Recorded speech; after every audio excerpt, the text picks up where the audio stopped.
I'm filtering some more water, and while that is happening, I just want to give a shout out to a couple of people.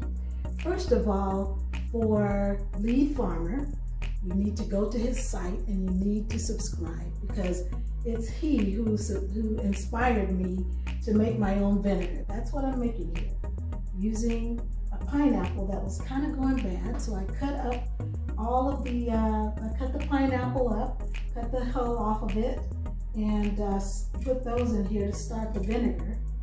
And I put the meat, the part that is still edible, in some jars. And everything on my site is frugal and wasting nothing. In Japanese, they call that motai nai. Don't waste anything. Okay, so these jars right here, they might look kind of familiar, that shape. I love coffee. And these are some coffee jars that I am recycling. I'm not canning this, I'm just putting it in the jar to put it in the fridge for later when I decide what I want to do with the pineapple. I got these cute containers from the Family Dollar store for like $4 each, and I was so excited to see them because they're cute, you know. They have the pretty lids, see that? Different color lids, and you can use it for dry goods or whatever you want. I'm sure it's not suitable for canning, but it's totally suitable for making some vinegar. I thought to myself, you know what? I need to begin to use some of those old school skills that I saw my grandmothers and godmothers using years ago. And it's kind of a lost art these days. And, you know, lives are so uncertain. If something happens and you can't go to the grocery store, or you can't buy certain things at the store, there are a lot of things you can make right at home, this being one of them. So I just put the scraps of the pineapple in here, and I just split it up just so that half of it was pineapple. And then what I'm going to do is fill the jars up to where the jar starts to curve. That's about as far as I'm going to go. And then I'm going to put something over the top. I'm not going to close this like this because it needs to breathe. So I'm going to put something over the top and put a rubber band on it. Let me show you. Tutored by Lead Farmer 73. That's his channel. I didn't say it all correctly. Lead Farmer 73. And he was teaching us how to make our own apple cider. And so this is the start of my apple cider. I don't know if you can see it. I just started it. It's starting to foam up and starting to cook in there. So I'm really excited to look at it every day and see what it's doing. I stirred it a couple times, but I'm waiting for that mother to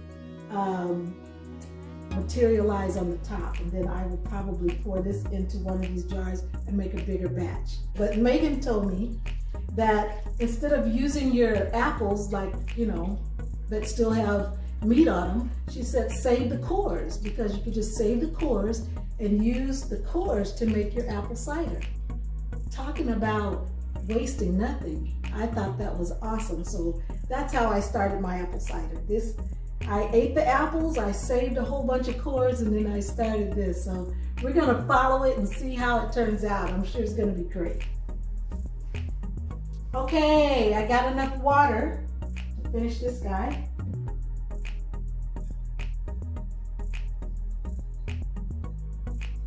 And while I'm doing this, I want to talk to you about zero water filter. My friend Marcy was also, I've never met Marcy in person. Hi Marcy.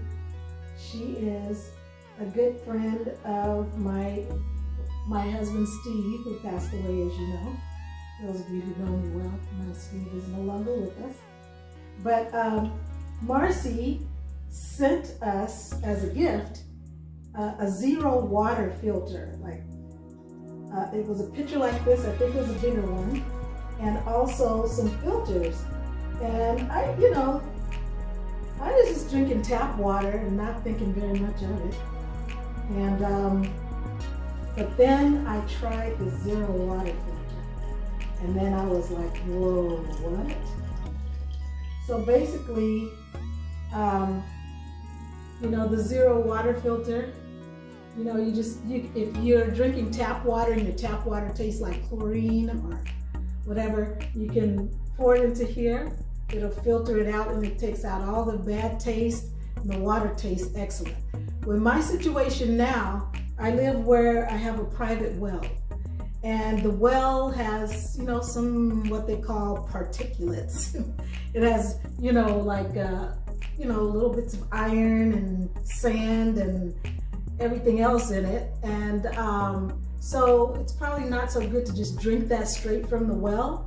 So the well has a filter, but this, what I do is from the tap, after it's already gone through the filter at the well and comes into the house, I put the tap water into this, and man, it just filters out everything. There's no iron taste, there's no sulfur smell, which you can get down here in Florida from, your well. You can get a little unhappy odor from the water that comes out of the ground. But this takes it all out, and then the water tastes excellent. And then when you buy these zero water filters, no, I'm not, I'm not doing a commercial. I'm just teaching you something right now. When you buy your zero water filter, it comes with this.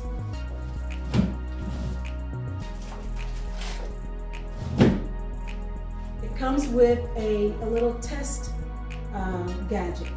And you just pour your water in a cup, and let's just test it. Let's just test one right now, because I haven't done it in a while. And this helps us to know whether or not it's time to change the filter. I just changed the filter, so there should be nothing in this water. But so what you do is just pour your water to a container. Turn your little strip on. There's an on and off button, and I'm not sure if you can see that right there. So you turn that on, and then you just stick it in your water and see what happens. So I'm gonna get close so you can see. Can you see that it says 0? 0, 0, 0? Okay, now just so you know that it's not lying, because I test things all the way out. This is the water from after it's been filtered through the filter. Now, I'm gonna save this water because this is a don't waste anything channel, right? So we're not gonna waste this water. I'm gonna put it right here. Okay, I'm going to get some water straight from my tap that comes from my well. And of course, I just said the well water it goes through one cycle of filtration right at the well. But let me get some water right now from my tap.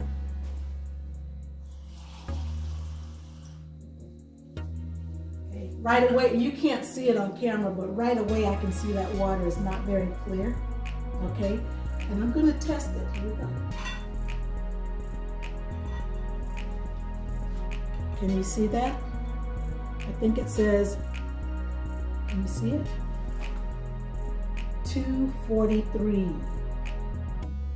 243. That's pretty bad. I mean, there's a lot of still particles and excess minerals and things in the water that we probably shouldn't be drinking. So that is a testimony of goodness for this filter. It took that water from 243 of, iron and excess minerals to 0. That's why it's called zero water. Excellent product to buy. I recommend it highly. I recommend it highly for your health, and that you use it whenever you're making your coffee or you're drinking. And no, this is not going directly in there. This is going into the filter because we're not wasting anything. All right. It's going into the filter. All right. So I recommend that you get one of these if you don't have one.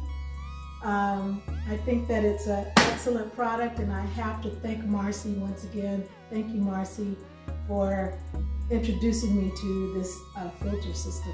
It's great. Makes your coffee taste better and your food taste better too, because you don't have that aftertaste from all that other stuff that's floating around in your water. So let's see if we can get this filled up where it needs to go. All right, outstanding, right there to the edge.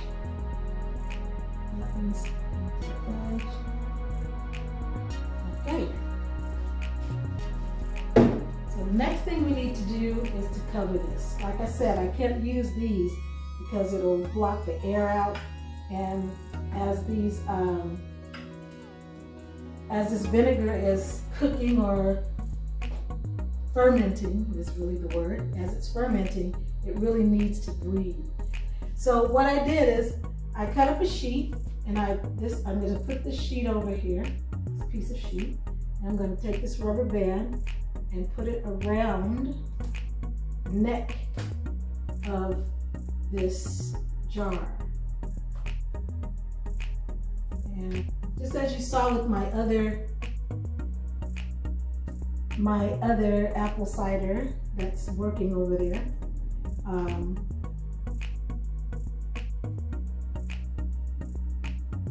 yeah, okay. So basically, I have to put that on there. The purpose of that basically is just to keep any little gnats and flies out of it, because it's going to start to make an aroma, and the gnats are going to be drawn to it like, ooh, what's that goodness? So we don't want them in there. And so that is really the reason. And as I was cutting up this pineapple, I saw a couple of gnats that somehow, I don't know how they got in my house because I don't like bugs, but they got in here and they were like hovering over. I'm like, no, you cannot have this. So anyway, that's all I'm gonna do today. I'm introducing you today to the first few frugal homestead items that I'm doing, okay? So I showed you my apple cider vinegar, my cabbage that I already fermented, but I'll show that another time. My lettuce that I cut to see if it wants to grow some more. That's in my window. And then, of course, my pineapple head. I want to see if it will grow some roots so I can plant it and grow my own pineapple. And then I showed you my apple cider vinegar. Not my apple cider. I showed you my pineapple vinegar that I started today. So I hope this encourages you to do more things at home. It bothers me that so many young people don't cook. But maybe this will inspire you to do a few things at home that you can do to save yourself some money. Here's my challenge for the day, okay? Here's my challenge for today. If you like pineapple, and I do have a friend named Jean, I won't say her last name, she is the grandmother of my nieces. And Jean used to make this really tasty pineapple upside down cake. Now, suppose you were going to use Jean's recipe and make pineapple upside down cake, and you needed pineapple. Typically, you would go and you'd buy some pineapple. You'd buy a Dole pineapple in the can. It's already sliced up. It's already got the hull off of it, and all you gotta do is chop that up and put it in your cake batter or something, right? Or she makes slices and puts it in the bottom. Maybe I'll get her to share that recipe. My mouth is watering just thinking about that. Anyway, so let's just say you're going to make that recipe.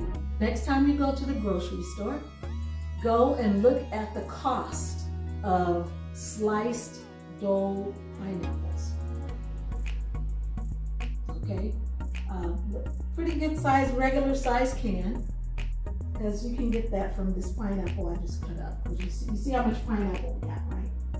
Okay, and then I want you to go to the fresh produce section and look at the cost of a pineapple and compare. Already in a can, sliced up, ready to eat, or fresh from the produce section, and you've got to spend a few minutes cutting the hull off and chopping it up into pieces like this. And I want you to compare the price. I'm not even going to tell you what you're going to find out. This is how you save money in your household. This is how you save money you can put away for other things that are necessary, rather than, we can eat fast food right out of the grocery store because we don't want to cook it. We want to get it already cooked. So that's the challenge of the day. And when you find out, post it below this video, because I want to see what you're finding in all the different places that you see this video. What are the comparisons of those two ways of buying the same thing in the store, but in different ways? You just got to put a little time in it. Okay, that's it for today.